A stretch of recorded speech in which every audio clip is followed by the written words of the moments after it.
So that's another cracking prop store trailer for another exciting prop store auction. What an amazing selection of entertainment memorabilia we have for you in this sale. Welcome to Prop Store's live auction 2021 preview exhibition, once again being held at Prop Store HQ UK here due to the pandemic. I'm Stephen Lane, founder and CEO, and this is just the first of many live streams taking place every Wednesday up until auction day. In addition, we'll be posting many other pre-record interviews and features on Facebook, Insta and Insta Reels, so please stay tuned. Let's tell you a little bit about the auction itself. Of course, it's a 3-day auction this year. 3 days, we've added an extra day. It's going to be Tuesday the 9th to Thursday the 11th of November. There's over 1,000 lots from over 450 films and TV shows. You can bid online. If you do want to be in the room, you can bid by phone, so we can arrange a phone bidder for you, or of course via absentee bidding. Unfortunately, as I say, there is no in-the-room bidding in person this year due to scheduling difficulties due to the pandemic. The auction will be live streamed around the world for about 6 to 7 hours each day, starting at 3 p.m. GMT, which equals about 7 o'clock on the West Coast and 11 a.m. on the East Coast of North America. For more information and to sign up, please go to propstore.com/live auction. The catalogue itself, the full catalogue, goes live and bidding commences on Tuesday the 12th of October. So what we're going to do now is take a closer look at some of these incredible lots. Please feel free to ask any questions as we go, and we'll answer and respond to as many as we can on air while we're live or afterwards in the comments. So let's head on over to our first cabinet. George here is our cameraman. Hello, George. And let's take a look at the first item. So this is from Gladiator 2000, Russell Crowe's helmet, Maximus's helmet from the Battle of Carthage sequence. So it's obviously a very key scene in the film. It's made of fiberglass, so it's a hero fiberglass construction. We have seen stunt rubber versions of this in the past, which has been embedded with metal powder, and then the interior of it is actually lined with black padded leather for comfort. I love the battle damaging and the distressing and weathering that you can see on this particular helmet. And if we just pan up to the top of the helmet there, we can see that there is actually an on-set repair that's taken place, a during production repair, which has never actually been completely finished off, but sort of a good indicator of the wear and tear of this on-set. We do have a number of other Maximus-related and Gladiator-related pieces in the sale, and in fact we've got a couple of others here in the cabinet which we can just take a quick look at there. We have Maximus's cuirass there, and also his greaves at the bottom of the cabinet as well. The helmet itself has an auction estimate of £30,000 to £50,000. Alongside, and just moving down slightly in the cabinet here, we can see Freddy's glove, no less, from A Nightmare on Elm Street 3, The Dream Warriors from 1987. Now this is made from brown leather, it's weathered and stained using polish, and it then features those 4 iconic stainless steel razor fingers affixed to the copper finger plates as well. It's intentionally distressed throughout to match the tarnished and villainous look of Freddy Krueger, and it's instantly recognizable as Freddy's signature weapon.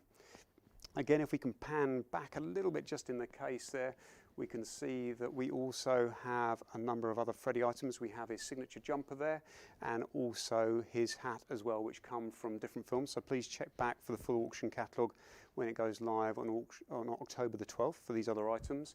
But the glove itself has an estimate of £20,000 to £30,000. I mean, some wonderful other items in the cabinet there, George. I don't know, we just want to spend a moment just, if you're a horror fan and a horror collector, I think you've got some pretty special stuff to look at there. Okay, and then I think we'll very slowly move down to the other end of the exhibition room. And the exhibition is available for you to come and view in person. If you'd like to, by appointment, please do. We've got the Baphomet there from Nightbreed. We've also got from Stargate. We've got the Apophis headpiece. Next to that, we have a 1960s era Dalek. Wonderful piece of Doctor Who history there. Alongside there, we have Pale Man from Pan's Labyrinth. So that's a replica of Pale Man. And then next to that we have this incredible full-size, full-scale Medusa statue from Clash of the Titans. Now this particular model has actually been it's been taken from a 3D scan of the original stop-motion puppet, and it was created for an exhibition in London, an exhibition of Ray Harryhausen's work, and it's actually been signed by Ray on the back of it as well. And I think while we're just talking about the Medusa statue and Ray Harryhausen, I think we've got to pan up here if we can, just up above here, and we can see we've also got this wonderful statue of the man himself. This again is actually taken from a 3D scan of Ray, which was undertaken for the exhibition in London, and it even features him holding one of the stop-motion skeletons from Jason and the Argonauts there. So from that statue there, we're going to move down to a very different piece of art, a piece of street art here. And this is a piece that's come into us from the celebrated artist Scooney. This is in fact an artist proof of the sculpture called Shield. Scooney has very, very kindly donated this to raise funds for the UK's children's charity, the NSPCC, which is the National Society for the Prevention of Cruelty to Children. And all Hammer Price proceeds from this particular lot will be donated to the charity. The sculpture itself actually depicts a barefoot little girl, which was modelled after the artist's daughter, carrying a broken circular Captain America style shield. It's made of fiberglass and then covered in this shimmering black prismatic paint, which you can actually catch there in the light. You can see the textures and colours changing. This has an estimate of £5,000 to £7,000. It is sold without reserve as well, and it should be noted there that other statues comparable from Scooney, from this artist, very, very similar to this, have actually sold for many multiples previously. So moving up from the Scooney art piece there, we have from Terminator 2 Judgment Day, we have the full-size T800 endoskeleton. Now, following production of Terminator 2, a lot of the endoskeletons were actually reused. Some of them went off to theme park work, but this particular piece was modified by Stan Winston in conjunction with Chris Angel for Chris Angel's Las Vegas show. It's constructed of chrome-plated resin as well as steel and other metal components as well. And of course at the top there we can see that it has the signature light-up eyes. And this has an estimate of around £60,000. So moving down from Terminator, we can see we've actually got the Santi figure there from the Devil's Backbone, which has also come in from the same guys who made the Pale Man. We'll talk about that a little bit more in a minute. But now we move on to Star Wars. Well, there we go, a little bit of Star Wars action here. So we've got this wonderful R2 unit. Now this is a pretty spectacular R2 unit, just based on its use and the way that it's been featured in not one but two films, not just as one droid, but actually as three different droids. So during the production of the films, it was actually reskinned in red for a colour change so it could appear as a different droid. And this was very, very heavily featured in both Rogue One and Solo in numerous sequences. It's predominantly constructed of aluminium. We can see that it's got an all aluminium external shell and dome there, and it's intentionally distressed to look well used, and it's actually not even been cleaned since filming and was shot on the Kessel set on Solo. What I really love about this piece is actually inside the operator who was contracted in with this particular droid documented and applied a sticker on the inside which details all the scenes, the dates, the locations and the sets that the droid was used on across the two films. So really wonderful provenance with that as well. It's also featured on page 27 of the making of Rogue One, and it was reproduced as part of the Droid Factory toy line as well, so you can also buy the action figure of this particular droid. A really, really another wonderful piece of provenance for this is in fact during production Solo director Ron Howard actually tweeted out a selfie. I think we've got that, there we go. He tweeted out a selfie with KR2M80 on set during the filming on August the 2nd, 2017. And this has an estimate of about £100,000. So from a galaxy far, far away and a long time ago, we're going to go back to the future. And so this is Marty's shirt from Back to the Future Part 3. Of course, this is his wonderfully colourful and highly distinctive Western shirt, which he wore when he initially travelled back in time to 1885 to save his friend Doc Brown. And this has an estimate of around £8,000 to £12,000.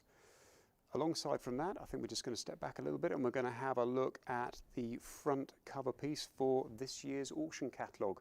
So from Back to the Future Part 2, this of course is Marty McFly's, Michael J. Fox's hoverboard. Now we know that this is specifically from Back to the Future Part 2 because this is a lenticular version. Now the lenticular versions of the boards, which you can probably just see in the light there, it's got a sort of three-dimensional depth to it there, were constructed and used very early on in production, and they subsequently went to a printed formatted version of this to save time and money. This is a lightweight version of the board, so it would have been used for action sequences, and I think I'm just going to very carefully pick this up. There we go, and turn it over. And if we have a look on the underside here, we can see it's got both of the foot pads there, and each of them been signed, one by Thomas Wilson and the other one by Michael J. Fox. And this has an estimate of approximately £60,000. I'm just going to pop that back on there. There we go. Wonderful. Okay, so I think what we're going to do is come across to camera number 1. Hello, Sarah. And we're going to take a break at this moment and just see if anybody has any questions that I can answer about some of the items we've looked at so far. Oh, okay, so somebody's asking about the fawn from Pan's Labyrinth. So the fawn from Pan's Labyrinth is actually one of 3 items that have come into us from the Academy Award-winning effects house DDT, who were the creature and makeup effects house for both Pan's Labyrinth and also the Devil's Backbone. So they have consigned to the auction both the Pan, the Santi figure, and also the Pale Man as well, off to my right here. Incredible detail on it. Initially these were constructed for use in an exhibition of Guillermo del Toro's work. During the process of manufacturing those, DDT were given the permission to actually create replicas of these subsequently. These are the only set that have been produced, so they are very, very rare. And I just wonder, Paul, have we got maybe some close-up detail shots on the pan? There we go, on the fawn. So as we pan down there, we can pan down the pan, we can actually see some of the wonderful detailing on there, the replica knife, the fairy on the shoulder there, and as we move down, the fairies in the box. You've even got the bone flute there and the bag as well. Really, really astonishing. A favourite film of mine, Pan's Labyrinth, and I think a great, great display piece for anybody's collection. Tim, any other questions from you at this time? That's it so far. Okay, well, let's go back to the cases then. So I think we're going to move across now to the display cases. And as I come across here, we've got some wonderful vintage items from Tron. We have Bruce Boxleitner's helmet, his signature helmet from the game, and then also the disc as well. And I think we're going to move down. We've got the key from Fifth Element. I don't know whether you can catch that, George, too. And then we're going to move on to some of our Star Wars pieces. So from The Empire Strikes Back, what we have here is the 5 millionth Palitoy action figure. Who would have believed how many of these action figures were produced back in the day? And this has come into us from the estate of a journalist who attended various film-related junkets, events and premieres. It's sealed in its original bubble, unpunched card, and has this unique gold-coloured sticker. I wonder if we've got a close-up on that. There we go, which identifies it as the 5 millionth Star Wars figure in Britain. This is actually the first example of this figure with this sticker ever seen, recorded or offered for sale.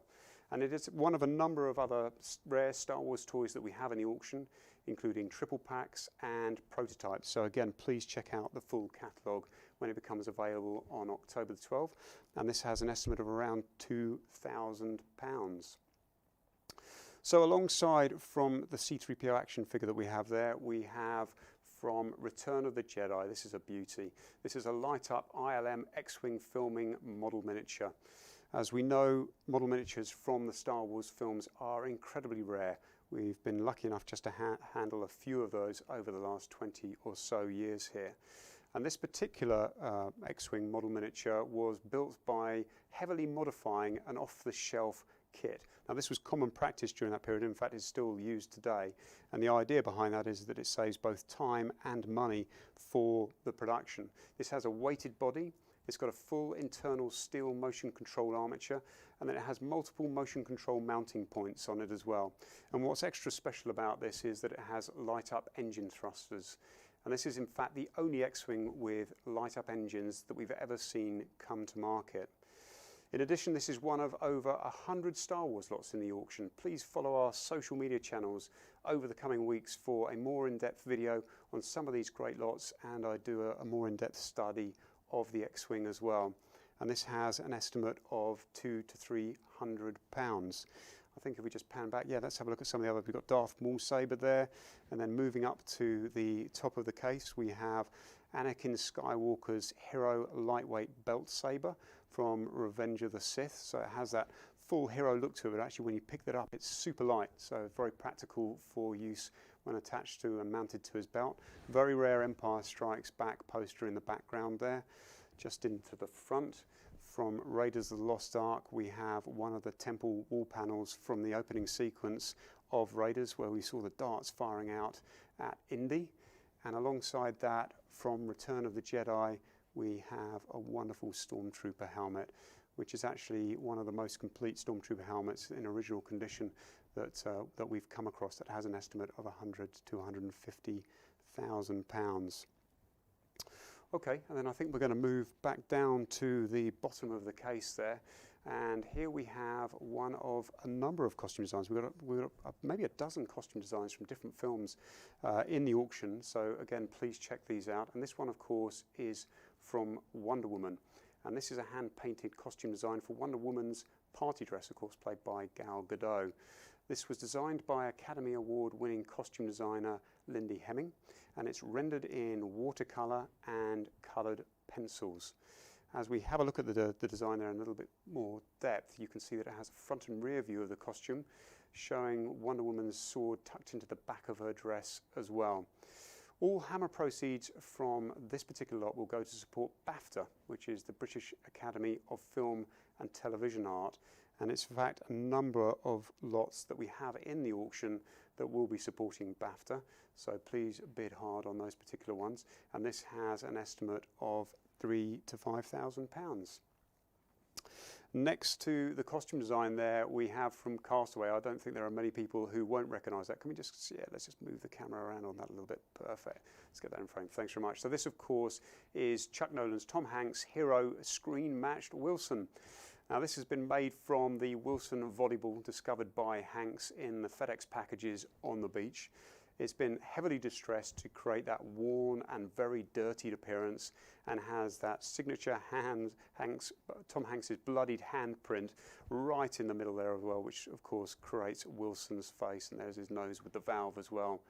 This particular Wilson is screen matched to later scenes of the film as Chuck finally makes his escape from the island, including the emotional shot as it bobs away in the water after the storm and calls out, "Wilson!" We haven't rehearsed that at all, honestly. And this has an estimate of about £40,000. Okay, so from there we're going to slide across to these other cabinets. In fact, this is one of the last cabinets we've got, but up the top here we've got some wonderful Superman pieces. So we've got a model unit clapperboard. Then we have a stunt Christopher Reeves head just sitting next to that as well. Kryptonite crystal. To the right there from Moonraker, we have one of the model miniature astronauts. Just below that, from Batteries Not Included, we have one of the puppets and also a maquette as well. And then coming down the case, we have these spectacular flying model miniatures, and we have Non, and then in the middle there we have Supergirl, and then Zod to the right hand side. So all of these would have been made by Derek Meddings. I am actually doing a more in-depth look at model miniatures next week, so please tune back in for that, and we'll talk about those in a little bit more detail. Down the bottom here we have a couple of Chris Reeve hair pieces. So on the right hand side here we have his Superman persona, on the left we have his Clark Kent. So these were actually interchangeable, of course the parting is on the opposite side. Who would have guessed that he was actually Superman or Clark Kent when he changes his parting? Those are beautifully labelled on the inside as well with Chris Reeve's name. And then down the bottom of the cabinet there we have model miniature from Starship Troopers, and then also one of these really large scale, one of two large scale miniatures that we have from June as well. Okay, cool, excellent stuff there. Let's move across now to Bond. Very topical, as yesterday, of course, was the world premiere of the latest Bond film, finally out.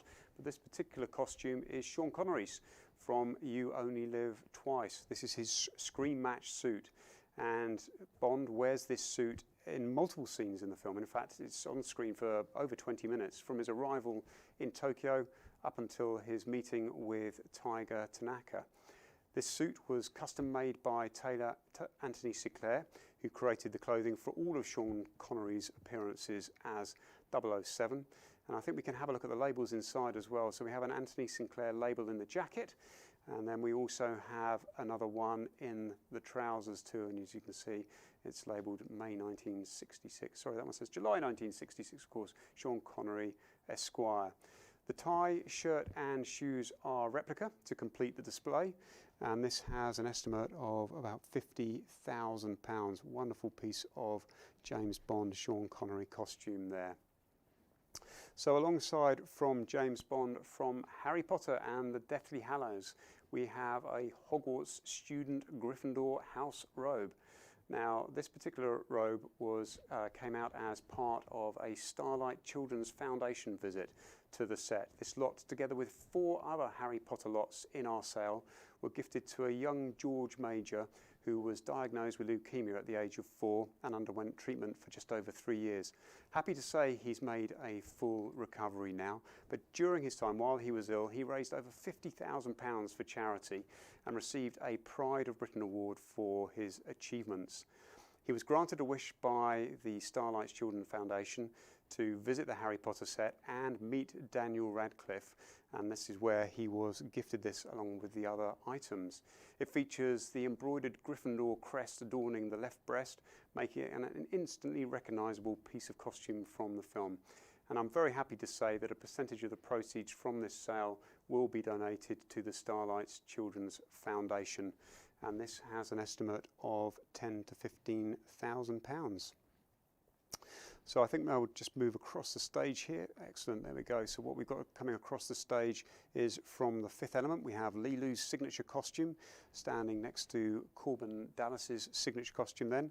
And then we move into Christmas Land. So we have Papa Elf's costume there.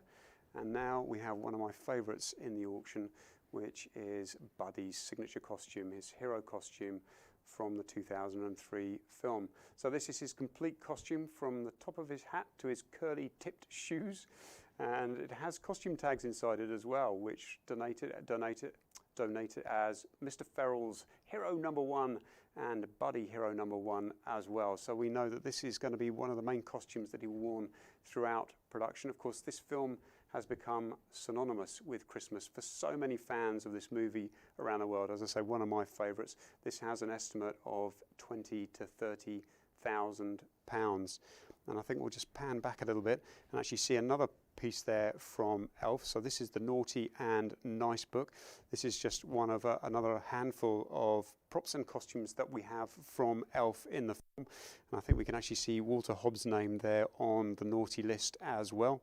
And then sitting alongside that, from the 2016 release Ghostbusters film, this is a Hero functional proton pack. How cool is that? I mean, just look at the lights and functionality to that. And it's got a lot of other push-button functionality on it as well. Again, we have about a dozen hand props and costumes in from this film, so please check the catalogue when it's released on October the 12th.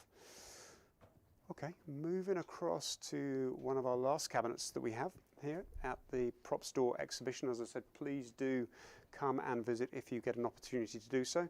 At the top here we have Octopussy, the clapperboard, next to a stunt helmet from the Rocketeer. Down from that we have a laser rifle from Moonraker, the Palme d'Or from If. Just next to that from Thunderball, 1965, all the way back, we have one of the Hero Spectre rings that was worn by Largo and the other Spectre associates. How incredible that that should surface after so many years for our auction. To the left of that, we have the original Master Wooden template that was created to produce the golden gun. A little bit of Lord of the Rings there. As we move down to the bottom of the cabinet, we also have from National Treasure. We have some wonderful items from National Treasure, actually, again, 4 or 5 really signature pieces from that film, so please check out the catalogue for those. Bit of Jurassic Park alongside that as well. Down to the bottom, we've got one of the throwing knives from Thunderball there, a knife from Russia with Love from Bond 2, and then a Wonka bar from Willy Wonka and the Chocolate Factory, as well as a Scrumdiddlyumptious bar, and then, of course, a golden ticket from the later remake Charlie and the Chocolate Factory as well. Okay, so I think from there we're going to come across to the stage and the imposing figure of Darth Vader. Incredibly rare costume, this one. This is one that we haven't seen before. This is a touring costume that was actually constructed by Don Beese and the team for the special edition. As you can see, it's got some light functionality to it there. It is pretty dinked up, it is pretty worn. It's got this lovely patina to it that really shows its age and the use that it had during the promotion of the special edition during that release period. Alongside that, we have Spidey's costume. So from Spider-Man 3, the 2007 film, we have Tobey Maguire's complete costume. Now, the costume itself was a production-made costume, so this was made during production but didn't actually get any screen time. It's identical to the versions you see on screen. But one of the wonderful things about that is the fact, as it was a production backup, is that it is in excellent condition. The webbing there is perfect. And this is a real problem for a lot of the suits that have been worn very heavily, that breaks down over a period of time. This is the instantly recognizable superhero suit, of course, which was designed by 3-time Academy Award winner James Acheson. And underneath the suit, I should say, actually, what's giving it its definition there is it actually has a production-worn muscle suit as well. So it does have a muscle suit underneath that, and that has an estimate of £30,000 to £50,000. Comes complete on this custom-built display as well. Alongside that, we've got Batman. So from Batman Forever, we have the Val Kilmer Sona suit. The belt itself is actually from the other version of the suit that you see during filming, but this is predominantly a Sona suit there, which is seen in the latter part of the film. Wonderful, wonderful Batman suit there. And then I think we're going to come across to the middle here and just see if we've got any more questions. So, Tim, I'm back to you. I'm back in your hands just to see if anybody's asked us any questions, sir. The welder from Aliens. Right, okay, well, let's go back to that. So, George, I'm coming back over here with you. So, there's the welder from Aliens, and this is, in fact, the only welder from Aliens that we've ever seen come to market. It's an incredibly rare hand prop. It's used by 2 or 3 of the key characters during major sequences in the film, but we've never seen one of these come to market previously. This has actually come into us from a crew member who also had the knife next to us there, which is the Hudson's signature knife, which again very heavily features in the film. We also have in the auction Hudson's webbing and a number of other hand props. We have Hudson's bootlace tie as well. We've got an Aliens clapperboard, a stunt pulse rifle, and then just down below there we have one of the model miniature eggs as well. So a really, really wonderful collection of Aliens items there, many of which have never been seen previously. Tim, over to you again, mate. Any other questions? Okay, cool, excellent. Well, if we haven't managed to answer any specific questions today during this live stream, then of course we'll circle back to answer these on Facebook, Insta and YouTube and post answers where we can. It's important to remember that this is just a small sample of the entire collection, and we're offering items to suit all tastes and budgets, with some lots starting at a few £100s. I've talked about some very expensive items here, but they do start at a few £100s. With 1,000 lots, over 1,000 lots, there's something there for everybody. Look out for our next live stream taking place on Wednesday the 6th of October, where I'll be discussing some of the incredible model miniature lots in our auction. We've touched on some of those today, but we'll cover more of those. If you would like to book a one-to-one Zoom viewing for any of the items in the catalogue, then please do contact us at auction@propstore.com, so we can arrange that at any time. Also check out our social media streams for some really exciting content that we're posting over the days and weeks ahead. And thank you for joining me, and don't forget to register at propstore.com.